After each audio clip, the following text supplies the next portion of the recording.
All right, so we here have this silverback basketball hoop. Got this on Amazon, and we've only had it up for about 2 weeks. But I want to tell you how I put it into the Hardie Board Siding. Steps I went through.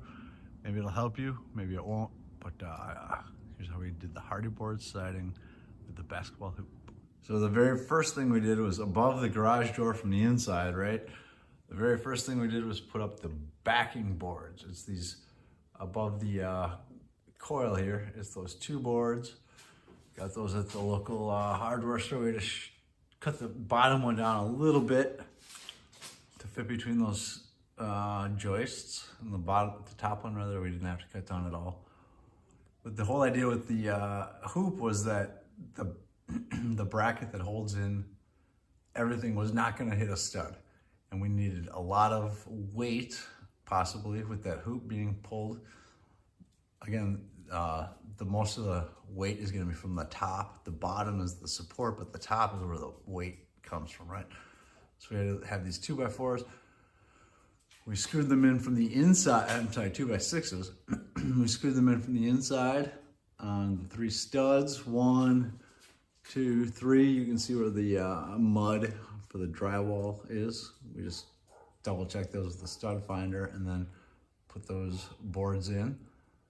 We knew exactly where to put those because that hoop gave instructions to put it at 120 or 122 inches, whatever it said was the height, the top of that board. So you can kind of see right there in the middle, right in the middle is where the screws from the inside went, and then just to the left and right is where the screws from the outside came in and hit those, and we're going to get into that too. Hardie board is cement board, and we didn't want all the weight to be pushing on one single spot, so we got some of these, I don't know what you call them, probably just plastic or PVC or something.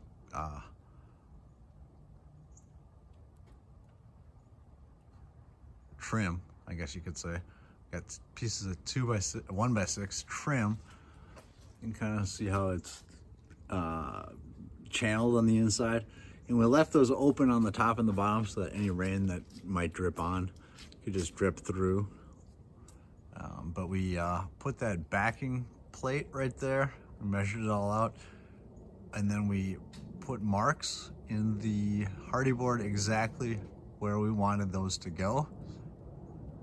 And then we cut some of this trim board, 2 of them, to go exactly also where we wanted the back brace to flow through into eventually to the Hardie board, and then eventually again into those 2x6s on the inside of the garage.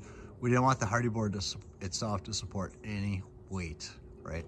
So we had to drill a bigger hole through that fiber cement Hardie board, a big hole that the lag bolts that we ended up getting would not touch the Hardie board, just go straight on through to the 2x6s on the inside.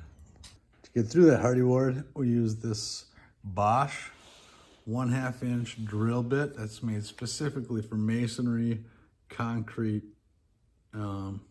you know, things that would possibly be as hard as the Hardie board itself.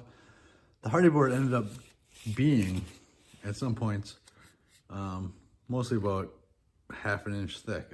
It's much thicker than I thought. But where they overlapped for the bottom of that backing, the basketball hoop backboard back brace, because they overlapped, we almost got to nearly 1 inch. I bought this brand new bit because I did not want to wreck the Hardie board, and it had to be bigger, right? So I bought a brand new bit. I may never use it again, but $6 worth well spent. All right, then once I figured out exactly how high to put that hoop, according to the instruction manual, yours might be different, but check it out. It should tell you exactly how high to put those top holes, right? I measured those, I marked those, I drilled it with the Hardie board bit, I'm sorry, with the concrete bit, but then I needed to know how long the lag bolts should be. So I basically just measured my garage door, actually over up top, but same idea. And it says from the front to the back, it's about 6.5, 6 inches, somewhere in there.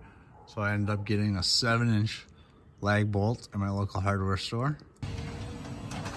And then as you can see, those 7-inch lag bolts just poke out a little bit, you know, but it's above the garage door. Nobody's gonna scrape themselves accidentally, so I'm okay with that. So then after triple checking our measurements, I had a friend over because this thing gets heavy. So have a friend over that can help you lift stuff and is comfortable on ladders. But once I measured those, we had the kids drill the holes that I had pre-marked in those pieces of PVC trim that we use as the backing. The reason we did that was to help distribute the weight of the whole hoop across multiple boards in fronts and backs and stuff, right? If you see at the very bottom, it overlaps. That's why that drill bit ended up going through 2 pieces there for those bottom nuts, lug bolts rather. At the top, it was just a single piece, but it took a lot of drilling. And while I do love my Makita battery-powered drill set, I pulled out the wrong one. Well, I do love my Makita battery-powered drill set. For that concrete, I ended up using my Milwaukee AC plug-in heavy-duty drill, which was a great idea because that's some heavy-duty stuff. All right, so once I drilled those holes in the front unit of the, not unit rather, but the front of the garage through the Hardie board, I use a very long 12-inch drill bit. And apparently it's an aircraft drill bit. I'm not sure what that means, but I use this then to go past the Hardie board. It's a much smaller hole so that no weight is pushed onto the Hardie board, but I went into those 1, 2, 3, 4, those 8 holes that the backing brace requires, right? 2, 4, 6, 8 up there. Straight in, as straight as I could do by hand, but that's okay because it wasn't putting any pressure on the Hardie board itself, and it all got into the interior 2x6s. And we did this on a really warm Saturday afternoon. Assembling the whole thing took about 2.5 hours with 2 guys who understand mechanics and were comfortable on a ladder. Me and my friend Joel. Shout out Joel. But the idea is that reading about it takes some people 6 hours or something, and sometimes they suggest putting a pickup truck here and standing on the bed. We ended up using 1 long extension ladder and 1 6-foot folding ladder. Anyhow, once we put those holes in, we were ready to rock. We followed the instructions. The very first thing we did was make sure we have the holes in place. Then we made sure we had enough of the 7-inch lugs, which required a hex bit to drive ours, maybe or something else. And then we got some stainless steel washers to help distribute the weight. You can see those shining silver. All right, so we had everything ready. Then we filled the holes that we just drilled with silicone caulk. All season, crystal clear, indoor, outdoor silicone caulk. The idea there is, number 1, we did it all in one day because we didn't want this stuff exposed to the elements. Number 2, any holes we put in this Hardie board siding, we really wanted to make sure weren't going to cause problems in the future. So we filled them with silicone caulk. It doesn't have to be crystal clear because nobody can see it. That's just what we got. But make sure you get something that you really like. And from there, we just followed the assembly instructions. You had to have some of your, the right types of wrenches and screws. For this situation, we had to use a metric wrench set. A good common number was the 14, the 16, and then a 19, which I don't actually have. So for the 19, we had to use an adjustable crescent wrench, which we happen to have right here, which was great to have this on hand. I recommend an adjustable crescent wrench, especially if you don't have any of these. But it's good to have something that doesn't adjust, especially if it ratchets at the end. You can see these ratchet, which means they only turn one way and not the other. And then if you need to turn the other, you flip it over. Regardless, these are super handy, but that should do you fine. And to speed it up, a ratcheting wrench like this doesn't hurt either.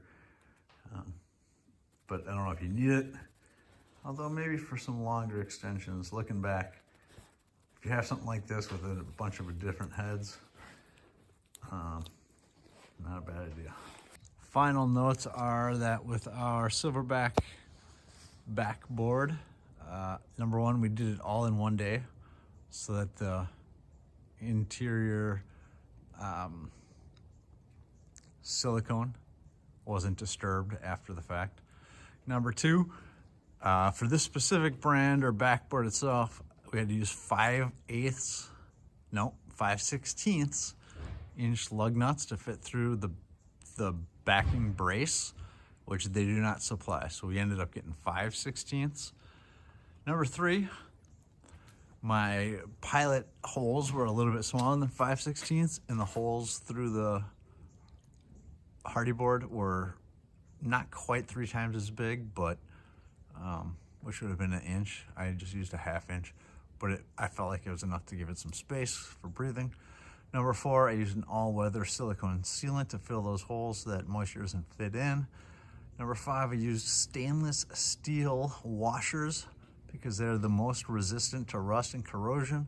You don't want something that's going to fall apart in a month or a year, and then you have to take out the whole thing basically, and then your silicone sealant's busted up and all that. And number five, oh, look at I did the silverback arms upside down. You could certainly change that and do that correctly, but I don't think it really matters. They didn't tell me any different.